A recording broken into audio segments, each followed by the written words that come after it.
South African cricket was in 2016 was one of the main people who began representation or affirmative action or reservations in the sport of cricket. See, in South African cricket, they have put in that at least six members should be non-white. So to give representation to truly talented people who are, because of structural, because of educational or economic or various kinds of institutional struggles, being kept out of opportunities. So because cricket, you take a batsman, it's a very expensive equipment, training, facilities. It's very expensive. So who is getting recruited? Even in South Africa, for example, it was getting recruited from these 10 or 12 elite club sports. And who is studying at those elite club sports but white, oftentimes economically better, affluent, educationally privileged men.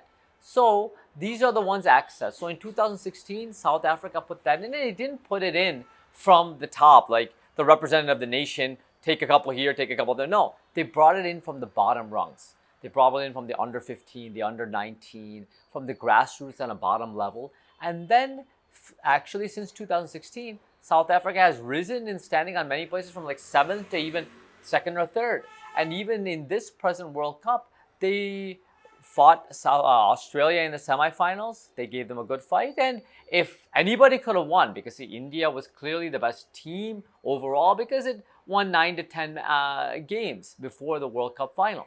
But India lost the World Cup final quite convincingly by Australia. So South Africa could have won the semifinal and also given India quite a big fight. So the idea, I hold the reservations. South Africa has proven it. And if you look at the Indian women's team, which is much more representative in terms of caste and composition, there's a lot of Dalits, Adivasis, Shudras, marginalized women playing.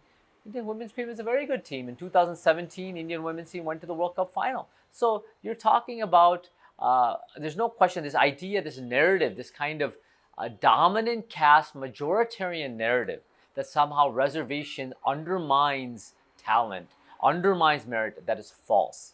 Reservation is talent. Reservation is merit. So on that level, if you really want talent and merit, give reservation. If you want influence and caste benefits and power and structural benefits that have already existed for hundreds, maybe thousands of years, then the system that exists now is how it's going. But if you want to fix that and truly bring in talented players, reservation in South Africa has done a good job in that. But Indian context, I think it'll be even much more. It'll be much more beneficial for the Indian cricket team. Because if you look at other sports, if you look at like Kabaddi, for example, Kabaddi it's very representative when it comes to Shudra communities, Dalit Adivasi communities, because you go to the grassroots, you go to the government schools, you go to the village schools, and you recruit from there. And these players I don't know a single Kabaddi player's name.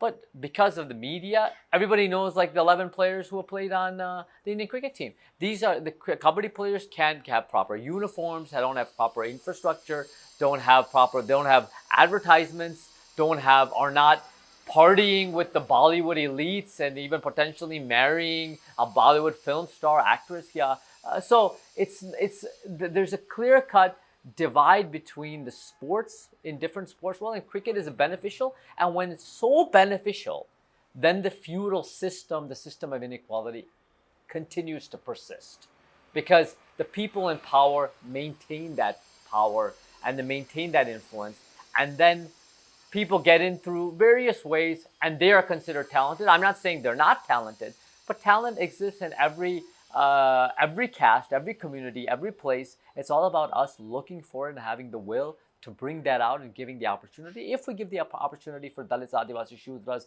historically marginalized communities, I guarantee you Indian cricket team will be even better. And South Africa is a good role model for that.